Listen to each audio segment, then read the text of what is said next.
शिल्पा और रूही दोनों एक ही स्कूल में पढ़ती थीं। शिल्पा एक अमीर खानदान की लड़की थी। पैसों का घमंड करना, अपने से कम पैसे वालों को कुछ न समझना, ये उसकी आदत थी। वो सभी बच्चों पर अपनी अमीरी की धाक दिखाती रहती थी। बच्चों को शिल्पा के स्वभाव का पता था, इसलिए वो पीठ पीछे तो शिल्पा की बुराई करते थे, पर उसके सामने उसकी झूठी तारीफ करते थे। रूही एक गरीब परिवार की लड़की थी।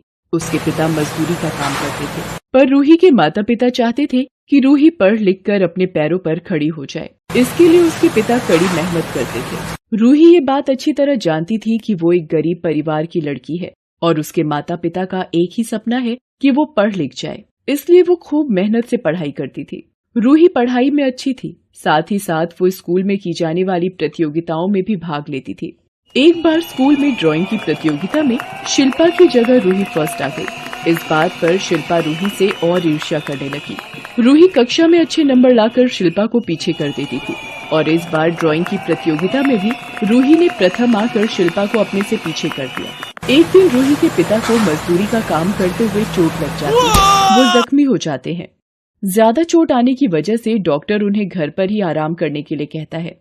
रूही के पिता की ये हालत देखकर रूही की माँ बहुत परेशान हो जाती है। घर का काम, रूही की पढ़ाई, सब कैसे होगा, वो यही सोचती हैं। तभी उसके पड़ोस में रहने वाली मीना आ जाती है। वो रूही की माँ से कहती है, अरे पार्वती, कहाँ पर हो? मैंने सुना तुम्हारे पति का एक्सीडेंट हो गया है और काफी चोटें आई हैं। हाँ मीना बहन, पता नहीं कौन सा ग्रह भारी है जो इनको इतनी चोटें आई हैं। काम पर थकावट हुई तो काम करते करते अचानक चक्कर खाकर गिर गए और पैर फिसल गया। डॉक्टर ने आराम करने को बोला है। अभी कुछ दिन काम पर भी नहीं जा पाएंगे। घर कैसे चलेगा? घर का खर्च, रूही की पढ़ाई कैसे करूंगी, कुछ समझ नहीं आ रहा मीना बहन। एक काम करो पार्वती, मैं जिस घर में काम करती हूँ वो मुझे अपनी बहन के घर काम करने के लिए बोल रही हैं, पर मेरे पास तो पहले ही 3-4 घर हैं, तो मेरे पास समय नहीं है। एक काम कर, तू ही उस घर में काम कर ले। मैं बात कर लेती हूँ, कल से ही तू काम पर चली जाना, कम से कम घर का कुछ खर्चा तो निकलेगा। ठीक है मीना बहन, तुम बात कर लो, फिर तो मैं कल से ही चली जाती हूँ काम पर। मीना बात कर लेती है और अगले दिन से पार्वती काम पर जाने के लिए हाँ कर देती है। अगले दिन से पार्वती मीना के बताए घर पर काम करने के लिए जाती है। जी, मुझे मीना बहन ने भेजा है। अच्छा, आ जाओ, ये झाड़ू रखी है, पहले वो सामने के कमरे की झाड़ू लगा लेना और चादर वगैरह झाड़ कर बिछा देना। वो मेरी बेटी का कमरा है तो स्कूल से आते ही अपनी चीजें ढूंढने लगती है। पार्वती सफाई का काम करने लगती है। धीरे धीरे दिन बीतने लगते हैं। एक सुबह, माँ आज उठी नहीं। आप मेरे स्कूल जाने के बाद ही सुबह सुबह काम पर चले जाते हो। अरे, आपको तो बुखार लग रहा है माँ। हाँ रूही, थोड़ी तबीयत ठीक नहीं लग रही है, बदन में दर्द है, उसी वजह से थोड़ा बुखार चढ़ गया है। तो मैं आपकी जगह आज काम पर चली जाती हूँ। आज तो वैसे भी रविवार है, आज मेरी छुट्टी है, मैं जल्दी से काम करके वापस आ जाऊंगी। रूही अपनी माँ की तबीयत को देखते हुए खुद ही काम पर चली जाती है।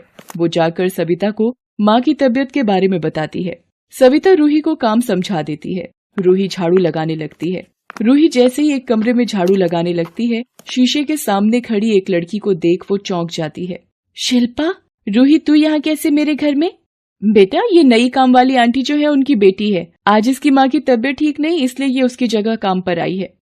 अच्छा, काम वाली आंटी की बेटी है ये। वैसे ये मेरी ही क्लास में पढ़ती है, मैं इसे जानती हूँ। मम्मी, वो कुछ गरीब बच्चों की फीस माफ करके जो एडमिशन मिलते हैं, उसी वजह से ये मेरे स्कूल में है। मैं अपने रूम की सफाई करवा लेती हूँ। रूही, झाड़ू इधर मेरे पलंग के पास में से भी लगा ले। देख कितनी मिट्टी है इधर। और मेरी चप्पल रखी है, वो सामने इधर लाकर रख दे। रूही शिल्पा के व्यवहार से दुखी होती है, पर उसकी मजबूरी थी कि वो कुछ नहीं बोल सकी। वो मन ही मन रोने लगती है। शिल्पा, परसों तुम्हारा जन्मदिन है और परसों शाम की तुम्हारी जन्मदिन की पार्टी की सारी तैयारियां हो चुकी हैं। एक काम करो, आज संडे है तो शॉपिंग पर चलो, तुम्हें नए कपड़े और जन्मदिन का सामान दिलवा देती हूँ। ओके मम्मी, मैं अभी तैयार हो जाती हूँ। अच्छा रूही, तुम तो अपना जन्मदिन नहीं मनाती होगी। हाँ, तुम्हारे पास तो जन्मदिन मनाने के लिए पैसे ही नहीं होते होंगे। 10-20 रुपए तो मिल ही जाते होंगे जन्मदिन के उपहार में। रूही फिर भी चुप रहती है क्योंकि वो नहीं चाहती थी कि उसकी माँ की नौकरी जाए। उसे पता था कि घर चलाने के लिए उसकी माँ मेहनत कर रही है। वो चुपचाप घर आ जाती है। अगले दिन शिल्पा जन्मदिन को लेकर बहुत खुश होती है। वो लंच ब्रेक में अपनी सहेलियों को अगले दिन की पार्टी में बुलाने की बात कहती है। शिल्पा रूही को देखकर अपनी सहेलियों से कहती है, तुम्हें पता है, रूही को तो जन्मदिन पर बुलाने की जरूरत ही नहीं है। ये खुद ही अपनी माँ के साथ आ जाएगी, क्योंकि ये हमारी काम वाली नौकरानी की बेटी जो है। अच्छा रूही, कल शाम को टाइम पर आ जाना।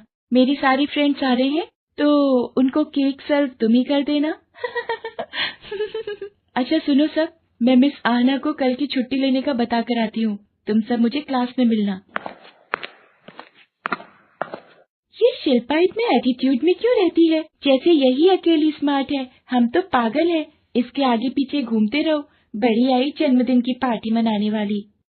ये शिल्पा तो ज्यादा ही इतरा रही है, इसे सबक सिखाना ही होगा। रूही, तुम कहो तो आज ही सीधा कर दे इसे। बकवास बंद करो अपनी।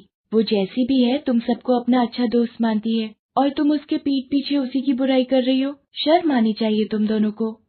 रूही शिल्पा के पास जाती है और उसे समझाती है। शिल्पा, तुम्हारी दोस्त तुम्हारे पीछे तुम्हारी बुराई करती हैं। आज प्लीज तुम उनसे सावधान रहना। कल तुम्हारा जन्मदिन है, कहीं वो तुम्हारे साथ कुछ गलत ना कर दें। मैं तुमसे विनती करती हूँ, तुम उनसे बच कर रहना।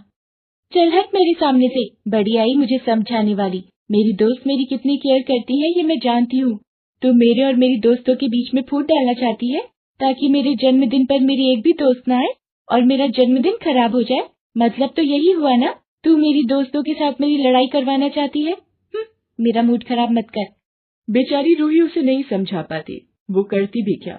शिल्पा उसकी बात को सुनना ही नहीं चाहती थी, पर वो शिल्पा की दोस्तों पर नजर बराबर बनाए हुए थी कि कहीं वो कोई गड़बड़ न कर दे। पर छुट्टी से थोड़ी देर पहले वो अपनी टीचर के पास चली जाती है। शिल्पा की दोस्त उसके पास आती है।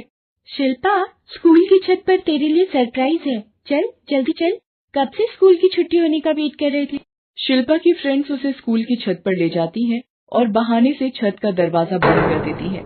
तुम दोनों ने दरवाजा क्यों बंद कर दिया? खोलो दरवाजा, मुझे घर जाना है। तुम दोनों मेरे साथ ये मजाक मत करो। कल मेरा जन्मदिन है, मुझे बाजार जाना है। मम्मी वेट कर रही होंगी। खोलो दरवाजा प्लीज। निशा, रितु, तुम दोनों सुन क्यों नहीं रही हो? अब तुझे कोई नहीं बचाएगा। अब ये दरवाजा नहीं खुलेगा।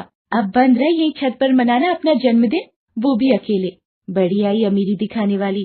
चल अब हम जा रहे हैं, स्कूल की छुट्टी हो चुकी है। बाय शिल्पा। निशा और रितु दोनों छत से नीचे आ रही होती हैं और हंस रही होती हैं। रूही की टीचर उसे लाइब्रेरी में कुछ किताबें वापस रखने को बोलकर चली जाती है, इसलिए रूही दूसरी मंजिल पर लाइब्रेरी में किताबें रखकर वापस जा रही होती है। वो उन दोनों को सीढ़ियां उतरकर घर जाते देख लेती है। निशा रितु से कहती है, आज तो मजा आ गया रितु। हाँ निशा, अच्छा मजा चखाया हमने उसे। ये किसकी बात कर रही है? कहीं शिल्पा किसी खतरे में तो नहीं है? और ये तो हमेशा शिल्पा के साथ ही घर जाती है, पर आज शिल्पा कहाँ है? कहीं इन दोनों ने उसे किसी मुसीबत पे तो नहीं फंसा दिया? रूही स्कूल का हर कमरा देखती है, पर उसे शिल्पा कहीं भी दिखाई नहीं देती है। वो उसे ढूंढते ढूंढते स्कूल की छत की तरफ जाती है। रूही को बचाओ बचाओ, खोलो दरवाजा खोलो की आवाज सुनाई देती है। वो तेजी से छत की सीढ़ियां चढ़ती है और छत का दरवाजा खोलती है। शिल्पा एकदम से डरी हुई, सहमी हुई, रोती हुई रूही के गले लगकर रोने लगती है। शिल्पा, तुम यहाँ कैसे, और वो भी इस हालत में? निशा और रितु ने मुझे यहाँ बंद कर दिया और भाग गई। उन्होंने मुझे जानबूझकर यहाँ बंद किया था ताकि मैं अपना जन्मदिन ना मना सकूं। रूही, तुमने मेरी जान बचाई, मुझे यहाँ से बाहर निकाला। उन दोनों ने मेरी दोस्त होकर भी मेरे साथ गलत किया है। सही और गलत में फर्क नहीं कर पाई मैंने हमेशा तुम्हारे साथ गलत किया, तुम्हें नीचा दिखाया, हर पल तुम्हारा मजाक उड़ाया। मुझे माफ कर दो रूही। चलो शिल्पा, घर चलते हैं। घर पर तुम्हारी मम्मी इंतजार कर रही होंगी। तुम समय पर घर पहुंच जाती हो, बहुत देर हो चुकी है। तुम्हारी मम्मी घबरा जाएंगी। स्कूल का गेट भी बंद होने वाला होगा। शिल्पा रूही के साथ ही घर जाती है। रूही को शिल्पा के साथ देखकर सविता भी हैरान रह जाती है। वो शिल्पा से देर से आने का कारण पूछती है। शिल्पा अपनी मम्मी सविता को स्कूल में घटी सारी घटना के बारे में बताती है कि किस तरह उसने निशा और रितु पर विश्वास किया और उन्होंने उसके साथ गलत व्यवहार किया। शिल्पा अपनी मम्मी को बताती है कि वो हमेशा रूही को तंग करती थी, उसकी गरीबी का मजाक उड़ाती थी, हमेशा रूही का अपमान करती थी कि रूही उसके घर में काम करने वाली की लड़की है। शिल्पा की बात सुनकर सविता रूही को गले लगाती है और उसको प्यार करती है। रूही बेटा, तुम बहुत अच्छी हो, तुम बहुत ही प्यारी बच्ची हो। आज तुमने शिल्पा की मदद की, उसने तुम्हारे साथ इतना गलत किया, फिर भी तुमने इसकी सहायता की। Thank you so much Ruhi. Shilpa, अपने उन फ्रेंड्स की मम्मी का नंबर दो, मैं उनको निशा और ऋतु की शिकायत करती हूँ। इस तरह की हरकत करके वो बच्चे कैसे बच सकते हैं? और तुम्हारी टीचर को भी मैं उनकी शिकायत करना चाहूंगी। नहीं आंटी जी, रहने दीजिए, उन लोगों की शिकायत मत करना, क्योंकि कल शिल्पा का जन्मदिन है और मैं चाहती हूँ कि शिल्पा अपना जन्मदिन धूमधाम से मनाए। आप इसकी फ्रेंड्स को बुला लो आंटी जी, आप उनकी गलती को माफ कर देना। तुम वाकई में बहुत ही बड़े दिल वाली बच्ची हो बेटा। ठीक है, मैं उन बच्चियों को कुछ नहीं कहूंगी। शिल्पा, उन दोनों को फोन करके बुला लेना, पर साथ ही साथ उनको ये समझाना भी जरूरी है कि किसी के साथ ऐसा व्यवहार करना कितना गलत साबित होता है। अगले दिन जब पार्वती सुबह काम करके जाने लगती है, तो सविता उसे शाम को पार्टी में आने के लिए कहती है। रूही अपनी माँ के साथ पार्टी में पहुँचती है। निशा और ऋतु भी अपनी मम्मी के साथ पार्टी में पहुँचती हैं। निशा और ऋतु शिल्पा से माफी मांगती हैं। निशा और ऋतु की मम्मी को भी अब तक ये बात पता चल चुकी होती है। शिल्पा निशा और ऋतु को माफ कर देती है। सब मिलकर शिल्पा का जन्मदिन मनाते हैं। वो रूही को अपने पास बुलाती है। रूही, आओ देखो, मैंने एक केक तुम्हारे लिए भी बनवाया है। इस पर तुम्हारा नाम लिखा हुआ है। आओ दोनों मिलकर साथ में केक काटते हैं और अपना जन्मदिन मनाते हैं। अमीर के जन्मदिन के साथ एक गरीब का जन्मदिन भी खुशियों से भर जाता है।